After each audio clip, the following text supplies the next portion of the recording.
you are starting, literally you just take whatever is in front of you and get the experience, get the skills, do your due diligence, just do the work. Once you get to that mid-level, senior level, you've done some work that you can even look back on and try to start to connect the dots. So who am I really? What are my values? And are they really my values, or are they just stuff that I like to say that I am because it makes me feel good about myself? And so when you're looking back, it becomes easier for you to say, okay, now that I'm introspecting, actually, I don't like that. These are the rules that I did that I like. These are the rules that I didn't like. This is what I liked about this rule. Who am I? What is that person? What do people think about me? Does it validate what I think about myself?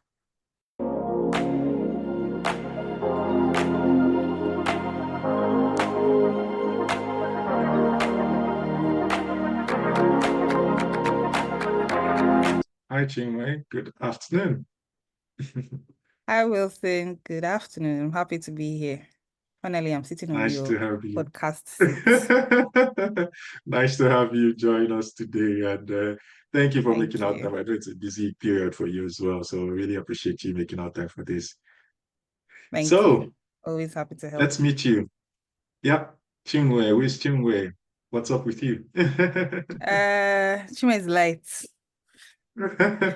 And to put it in, I guess in professional terms, you can call me a builder and a recalibrator. What that means is that in any scenario I find myself in, work, personal, career, I'm either building something or I'm recalibrating something. And over the course of my career, I found myself at the intersection of people, processes, and technology, usually either underneath the engines of global startups, ensuring that we are delivering, ensuring that we are scaling to profitability, or building people and eliciting peak performance from people to ensure that they deliver, especially in technology startups. So that's a general idea of who I am. I'm passionately driven by people. Like, I'm fascinated by people, if that makes sense. I can't say that I like people, but I'm fascinated by people, human behavior, how we do the things that we do, why we do the things that we do, and how I can get people to unlock their potential so we can shape the future of work. Amazing. And yeah, at the end of the day, everything we do is for people because things have value because people want Exactly. them and people need Exactly. them. So Exactly. that's what value is all about. Exactly. So let's stay within people. Um, what is the, from your experience, what is the, I'll say, roadblock or barrier that has prevents people from meeting or reaching their potentials? Because a lot of people can do more. A lot of people are good at what they do, they even know that they can offer more, but for some reason it just doesn't click. So from your experience, what's the main barrier or what are some barriers to unleashing their potentials? Um, Over the course of my work with people, right, and I think I've done this, I know I've done this for close to 15 years now in different capacities. The most prevalent bottleneck that I will see that has stopped people from reaching their potential, as we call it, has been an identity crisis. So where it's not an identity crisis, it's a possibility crisis. And what do I mean by that? An identity crisis in that not many people have a clear picture of who they are. People generally say this thing where they talk about, oh, don't brag or don't be what you're not, when they're talking about being proud and being humble. But I generally would tell people that what humility is having a very clear understanding of who you are, what you can do, and what you cannot do. So that means you're not trying to tell yourself that you're more than something that you're not, and you're not trying to sell yourself short. And so many people do not actually have a clear picture of who they are and what they are capable of, what they have done, and what they're likely to do. And when it's not an identity crisis, it's usually a possibility crisis in that maybe you know yourself, maybe you have an idea of who you are, but you have no picture in your mind of that thing that you want to achieve. You know that you want to be big. You know that you want to have a great career. You know that you want to travel the world. You want to deliver global impact. But there's no image in your head of what that impact looks like and who you want to deliver that impact for. So you just go through life doing the work that comes in front of you, getting paid, doing the things that we do, but not having any sense of fulfillment because you don't even know what success looks like to you. You say you want it, but you have no clue. And if you ask, you tell them what you don't want, but you have no clue what you want looks like. And I call that a lack of possibility because you don't have any possibility of what you want to do. And when you don't know what you want to do or you don't know who you are, there's always something left inside of you that you haven't unlocked yet. Oh, interesting. And that takes a lot of self-reflection to be able to It know does. It does. It does. to be able It does. to But I know won't what say it's you're just capable of. selfish. Yeah. Yes. Self-reflection is the key, right? But it's a key that also opens several doors because if you've not also had experience, if you've not done things, what are you really reflecting on? You're reflecting on your lack, for lack of a better word. So you get what I mean? So, and which is one of the reasons why I started to focus on mid to senior leaders. When I started this journey, I would focus on the early talent because I thought, oh, early talents, they need help. But I realized that when you are starting, literally you just take whatever is in front of you and get the experience, get the skills, Yeah. do your due diligence, just do the work.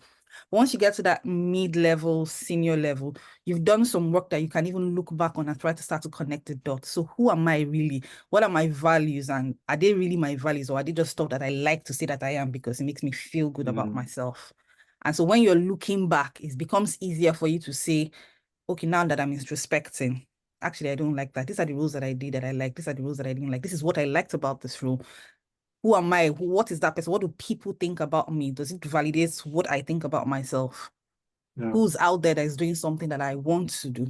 So when you start to think about it, self-introspection is key, but you have to have something that you're introspecting on. Otherwise, we'll be sending people in the wrong direction. Good.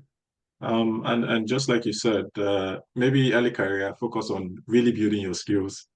Take some of these roles. I know they might not be ideal, but you get to learn a thing or two from every role you do. And maybe with time, you then zoom into this is me, this is what I love, this is what I want Exactly. to do. Um, Exactly. and something I feel like because the world is changing, more and more people are taking unconventional roles, right? You might study law today and you're a software engineer tomorrow. So there's that cross bound, we move across different fields now. And if you've not been in a position where you've been tasked to do something which normally you're not very, it's not your domain, but you found a way to do it, then one might even lack that confidence in the future when you're giving something entirely new. So Yeah. sticking with that topic, building skills, how do I build skills across different disciplines? And are there skills that transcends discipline or job or role that I should look out for while preparing for the future?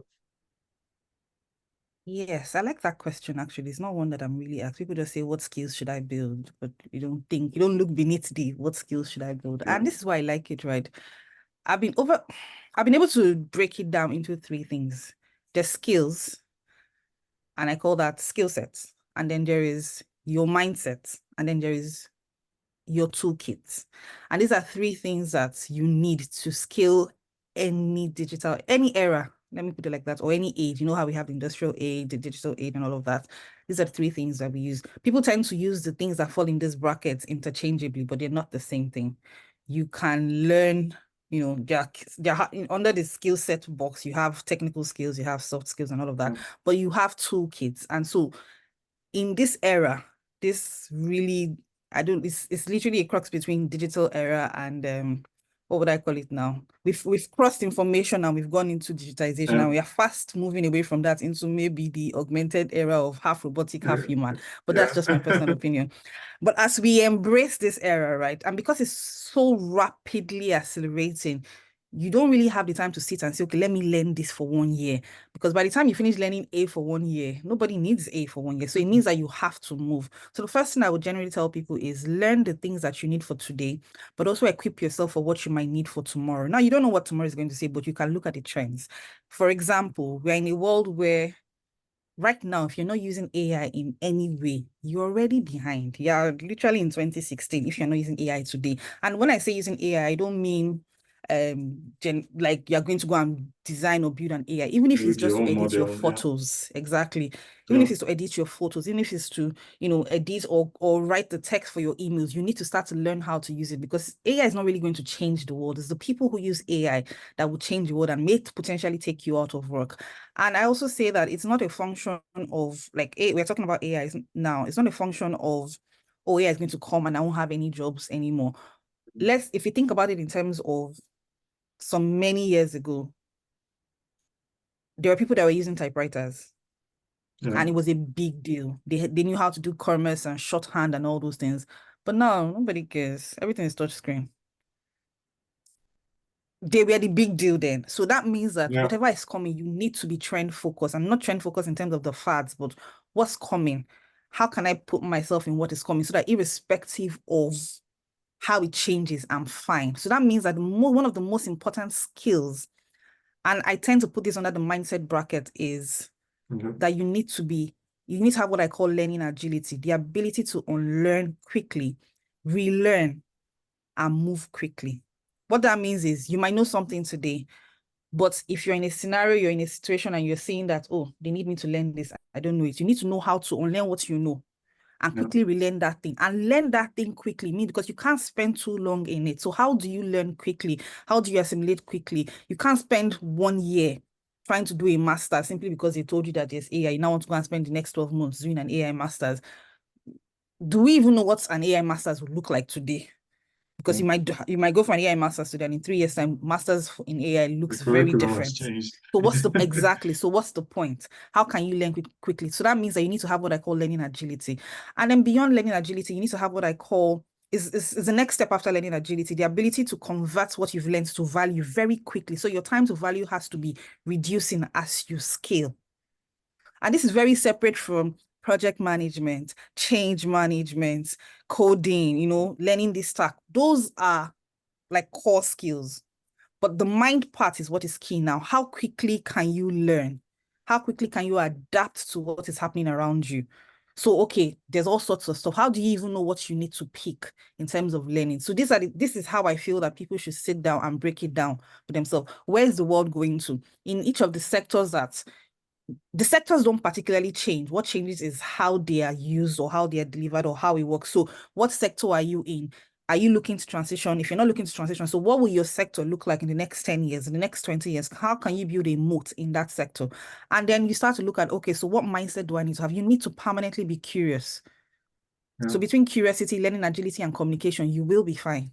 Whatever it is, no matter the hard skills or the soft skills, as long as you are learning quickly, unlearning quickly, and curious enough to ask the right questions, it doesn't really matter. Your toolkit will change. We all knew how to, well, I didn't, maybe you knew, you were a geek.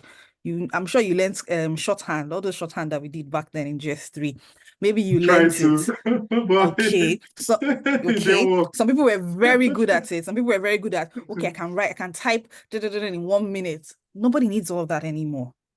Now is how well can you use AI? I sent a prompt to someone and they're like, how come? I would never think to talk to AI like this. I said, okay, don't worry, you are getting there. But these are things that we now need to start to learn today. How Yeah. quickly can you transform what you know, your experiences, your skills into value, not just for today, but for tomorrow? And that's how I see the concept of reskilling. It's no longer a thing of, please, can I take a certification? What certification should I take? I mean, not, we Mm. are literally even moving away from all of that. From, You yeah. get credentials don't make the man anymore. So very soon it will be a case because now you can literally go to AI and AI will write your whole stuff for you. So that means that the way that we learn is also going to change. So if you're in that space, what skill is going to be needed? How am I going to be useful? And that's how you should start to break it down. Oh, that's so powerful and insightful. In fact, the conversation I had with David last week on the podcast, he said something that, for example, our conversational style will change with time because the way we prompt AI, you need to prompt in a conversational method, right? Yes. And AI can actually help you learn how to ask questions correctly. Yes. If you Yes. tell people now to get information out of AI, sometimes they just ask the very, like, not in a structured manner, and then the AI Mm-hmm. hallucinates where it gives you a wrong Mm-hmm. answer, not because Mm-hmm. it doesn't know, but because you did not Mm-hmm. answer. So I Mm-hmm. like what you said. These technologies will affect even what we learn and how we learn, and finally Yes. how we use that to generate value. Great. Thanks for sharing your insights on that. Let's talk transitions now. Yeah, you run this initiative, Transition to Tech. Um, Mm-hmm. First of all, how did that come about, and how can people effectively, because it's not just moving from one thing to the other, but I believe at the end of the day, you should be happy, you should pay your bills, you should generate value for it for yourself and for your society. How do Mm. we go through that process to transition effectively? So there's no one journey, right? There's Yeah. no, like, I could share a template and different people will use that template and have different results, but that's also because each person is unique. Your experiences are unique. Even if you have the same skill set, your experiences are very varied and unique. So that means that what you plug into that template will differ. So that means your results will also differ. But in terms of how I got into it, I think that's my own story, and I'll try and make it really brief. I I've always been in tech since as far back as I can remember, but I did not realize that I was in tech because I had the mindset that tech meant you had to code. If you're not a software engineer or a product designer or a front-end engineer, then you were not a tech person. But I've almost always worked with these people in the same setting. Startups, SAP consulting, business processes, all of that. I've always been in tech, but I didn't realize it. And I would have this longing for wanting to be in tech, like, God, the world is moving, industrial age, the fourth industrial revolution. I need to be part of it. I need to be part of it. How? And when I tried to read it and when I tried to learn the coding, it just wasn't working. It It wasn't wasn't coding. working. It wasn't coding. And I'll just beat myself up like, why? Like, what is this about? But anyway, since I can't do that, well, I will be in this space. And so I've always been in startups or tech organizations. And just before, I think a year before COVID, I started to get the sense that, well, you can do tech in tech, but not be tech. This is an analogy in my head. So I can be non-tech in tech. So I came up with that whole I'm non-tech. I'm trying to find a way around it. And that's what, so when people ask me, I'm like, I'm a non-tech person in tech. That's how I would say it. And then they ask me to explain, and I'll say, well, yes, because I work with tech people, I manage engineers, I do this, I do that. And it sufficed. But during COVID, everybody was, on lockdown and everybody was on different panels, people inviting people similar to this, come and talk about this, come and talk about that. And in one of those conversations, someone asked me something. No, they didn't ask me. The way they said it, they said, oh, so Chinwe, this is how he literally put it. So Chinwe, you seem to have transitioned across different careers. Can you tell us a bit more about that? And I zoned out in a split second. I zoned out Yeah. because in my head, I'm like, yes, I have transitioned across different careers. And then I said, oh, I came back and I said, sorry, could you take that again? And the second time he repeated it, he said, you seem to have transitioned across different careers in tech. And I was like, yes, that's it. So I answered the question he asked me. He wanted me to tell them how I did it, da, da, da, da, da. But I got off that call and I think I wrote like maybe 15 pages of things that Wow. came into my head immediately after that call. Because I was like, it dawned on me that I had transitioned across different spaces in tech. I'd gone through customer success, customer experience. I'd gone through products. I'd gone through projects. I'd gone through Yeah. design. I'd gone through the business process angle. I'd gone through people in terms of HR. The only thing I'd not done literally was core finance and the core tech itself, the coding itself. And I didn't realize. And so he's saying that to me meant that, so you've always been in tech and you've gone through different spaces and you didn't know. So it synthesized everything that I knew in Mhm. that. So that 15, 17 pages-ish Yeah. kind of became the prototype of what eventually became transition to tech. And that's what I decided to call it. So at first I tried it in different ways, tried to do it as a coaching thing, tried to do it as a reskilling thing. There's so much. Eventually we set up a community and we said, you know what, we're going to try to get people from point A to point B in tech. Yeah. Now, whether that is reskilling or that is providing you with a community or that is providing you with job experience in terms of practical job experience, or that is coaching you to, figure out what you're doing. That's what we're going to do. And we try to do it that way. And I was excited, it was my baby. But life also told us that you don't just come and say you want to focus on 4 different things. And those 4 different Yeah. things were 4 massive things. And so I think it took us about 2 years to realize that, see, relax, take it one at a time. And so we ended up, changing our target audience, changing a whole lot of things. And today, where we are now is we separated it. So there's a coaching arm, which is Career Accelerator, like, where I help mid to senior leaders transition careers either into a better job or just grow in their own current career, unlock unlock visibility and unlock job opportunities, global job opportunities. Then there's AI Max, where we decided, you know what, instead of just trying to tell people to transition to tech, based on some of the problems we're seeing in the community as well, it's very varied. You can't, it's almost like you have to create a bespoke solution for different people. So why not just Yeah. say, let's help people, let's prepare people for the future of work, which is now AI. So now that now birthed what we call AI Max. And in AI Max, we are helping mid to senior level professionals leverage AI in their work every day. Yeah. We also then shut down the community because I realized that I no longer wanted to focus on early to mid level talents, because the main thing that they need to do is to get skills. And we were struggling with helping them if they had not gotten the skills yet. So Yeah. if you're going to take 6 months to learn something, you're going to take 12 months. We're not going to sit down and wait. So we can provide resources to you. We can provide the community to you, but there has to be something. So we said, you know what, we'll find a way to come back later and work with the early to mid-level talent. But for now, let's work with those who already have the skills. And the only thing they lack is a wherewithal to take themselves to the next level. So that's where we are today. Wow. And I like the way it has developed over time, right? And It that's what has. value is. It's all about. Most people think when you start things, you have it figured out. This is an I thought I opportunity to did. tell you you don't. I thought I did. No Like, I one was so does. sure. I actually applied for an accelerator, tried to get Yeah. funding, and then the feedback was like, what are you doing? Doing, yeah. And for me, it's a beautiful process. Even with the Mm, podcast and other things I do, I've noticed it has changed a bit, right? You start with an idea and then it becomes clearer. You have to be flexible, you have to be agile, right? yes. To navigate and understand what people need. And yeah, maybe you're learning for someone. You have an idea, just do it. Start. Yeah. It's as It you makes go, sense you in the keep go in. moving. Yeah. Yes. Yeah. Yeah, I think people get hung up with reading so much, gathering so much knowledge without practicing. So you're I an did. expert from reading, but you've never actually done it. Yes. And You get I'm sure decision paralysis, analysis paralysis. exactly, You keep accumulating and not doing anything. And then when you now actually do something, you realize that everything that you've learned, it doesn't apply it actually. You was need to figure it out yeah. differently.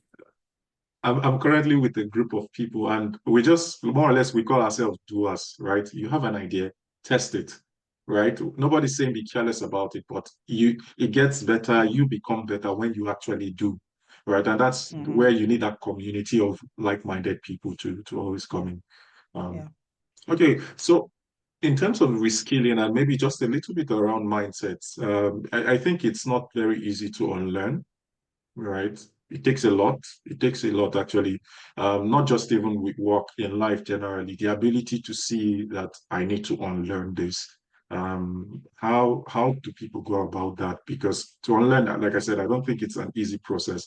There has to be something that people can do to be in a better position to unlearn and then relearn new things. So, if you have to provide insights on that, Mm. what would you tell them? A very simple hack, right, is that get yourself a community, and a Mm. community of people that are already doing what you want to do. Why do I say it's a very simple hack? Peer pressure is a normal thing. We generally see peer pressure as a bad thing. Yeah. Oh, once you start to roll with this set of people, you start to behave like this, you join bad gang and all of that. But if we were to reverse engineer that and try to use it for good, it also means that if you plug yourself into a system of people who already think a certain way, just by virtue of diffusion and osmosis, you will start to think like them.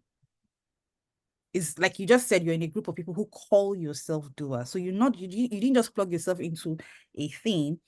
You have a name that you call yourself. So somewhat there's this whole societal construct around, I have to match up to this.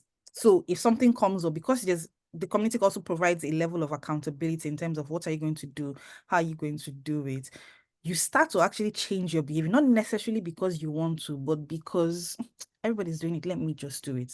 That's what happens when people learn bad stuff. So why can't we use it for good stuff?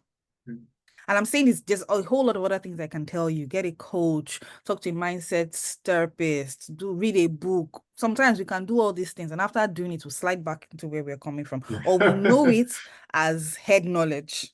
We know Yeah. it. If you ask us, we'll tell you, but we've not been able to transform all that knowledge into actual value for ourselves. And one of the fastest ways that I've seen that you can actually change anything about yourself, be it a behavior, be it a mindset, be it anything, is find yourself a group of people that think the same thing or want the same goal. You'd find that you will Yeah. start to behave the same way. You hold yourself accountable, even without even realizing that that's what you're doing.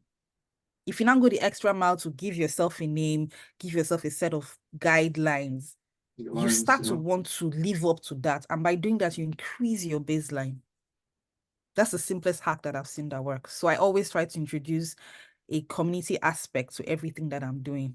Once you can put in these guidelines, you don't even need to hold anybody accountable. Because of the way Yeah. the system is designed, we would hold ourselves accountable. As human beings, we like to work with ourselves. We're very social beings. So Yeah. by nature of the fact that we are humans, we will start to learn off each other. You just have to find the right Very community. true. Very true. I think community is it's always powerful to be to be honest. I'm a beneficiary of that too. Like I like it when I meet a group of people, similar goals. We might not have it all figured out together, but simple rules around this is what we need to do, this is how we do it. Yeah, it goes a long way to be a people. Mm. Yeah. Now, let's talk a bit about visibility in your career, right? I know that's also something you try to help people with, let them gain prominence. I think some people are scared of being out there, right? They are skilled, they are good at what they do, but for some reason, they maybe they are afraid, maybe they are not used to it. But in this century where I think more and more the more you build your personal brand, the more your value generally increases. What will you say to such people who they are skilled? So it's not like it's them lacking the skill. They know what to do, they know how to do it. How can they go about it if maybe another simple hack for them to try? Because I believe everybody in your career, the reason why your company is keeping you or paying you is because they've seen a value you offer, right? And that value most times transcends companies. It's who you are. In fact, that's what defines how you show up, right? And I try to encourage people, if you can do this in your company, then there are other people that will most likely benefit from that knowledge. I'm not saying come and tell us confidential information, but there are techniques, there are methods that even you came up with as an act of doing your job, that people can then associate with you. And then it, yeah, helps your value today, tomorrow. So people who are struggling with gaining visibility, how can they start? What can they do differently? That's like an entire conference in terms of what is required. But Right. visibility starts with the mind, first of all. And if you remember what I shared earlier, when you asked me why people don't unlock their potential, it's Yeah. really the same thing. If you see yourself and you see how awesome you are, you will know that it stops being about visibility and it becomes Mm, about showcasing what you have to the world. And I don't mean yeah. showcasing in I want to show off, more like I Yeah. have a solution that the world requires. Why am I keeping it to myself? Like you said, it's not about coming to give us confidential information. It's about coming to tell us things that you did, things that you came up with that people like you have and people need it. It's like saying that I have the solution to solving cancer, but I'm Yeah. shy. I don't want to say it. Mhm. It's because nobody in your family has suffered from Yeah. it that you are shy. Or they've not told you how much you can potentially earn if you come out to say it. Sometimes you just need the right motive. But I always prefer for the motive to be an internal one rather than an external one, Yeah. because if it's external, very soon it will become something else. So I call it internal visibility. Can you see yourself? Can you see the value that only you can bring? We might be however many billions of people in this world, but Yeah. there's something that only Wilson can bring to the table. A combination of your skills, your experiences, your perspective, your thought process to think. Yeah. There's a way you would think about it and explain something that the next person will be like, I would never have thought about it like that. And it's a function of your unique skills and experiences put together with the environment that you grew up in, with the way and the perspective and that you see things. So why are you depriving the world of that? In my coaching program, I tend to merge an identity. I call it discovery of you. There's this part where you discover you and all your fancy values and stuff. But I tie it to the sustainable development goals because anything that you're doing within is for you. It's just for your bragging right for yourself. Yeah. But once you take it out of yourself, you start to create impact. And the best way for you to think about that is how can you pair that thing that you have found is unique about you to the sustainable development goals? That means that you want to take that into go and solve a problem in the world. Yeah. If you paired it together, what would it mean? What would it look like? Whose problem are you solving? If you're sure that you have a problem, you have a solution to something, why are you keeping it in? It's usually from a place of an identity crisis, or even you don't even know your identity in the first place. And so when I have that coming up in my coaching work, I tend to address identity first of all. And I start by showing you all that you have done, or rather reminding you of all that you have done. And we use what I call a skill and experience log sheet. Every single thing you've done from post-university, even if you did it in Yeah. church, you did it as a volunteer, you did it as a freelancer, we document literally every single thing. But we're not just documenting it, we want to know what impact did you have in those things that you're doing. What were you commended for? What did you fail at? What did you learn? What did you succeed at? What did you enjoy the most? What did people say to you about those roles? By the time you're done and you're looking at your sheet, I've not had anybody who has done that, and I've had quite a number of clients who have done that exercise that not come back saying, man, I'm awesome in one way or another. Or I didn't even Yeah. know I did all of that. Or really, like I've forgotten some of these things, oh. And that's what causes Yeah. professional amnesia. That's what causes imposter syndrome. That's what makes you feel like I can't go and do that because you're not seeing yourself. By the time you do all of that and you remind yourself, you now start to realize that you didn't know how to do many of those things that you set out to do Yeah. or that you did. But once you got it, you did it. And when you did it, some of it you probably would have goofed, but some of it, most of it, you probably did something massive. So once you're able to see yourself and you can see your value, there's literally nothing stopping you from actually showcasing that value. Now, whether you showcase it well or not, whether you know how to write or you know how to do, that's completely different. But I once you have love internal that. visibility, it's just natural for you to want to showcase. And visibility is a tool. It's like media. It's just that we are calling it something else. It's media. It's like Yeah. getting free press for yourself Yeah. to attract the kind of people that you are looking for. And there's really nothing like that. That's amazing. I like the idea of you finding you, discover you, know what you're good at, and importantly tying it to something bigger than you. I think that outlook then it's a lot of motivation from within that keeps you Yes. going. So good, Because nothing wonderful. Thank outside you can keep for you going. yeah, yeah.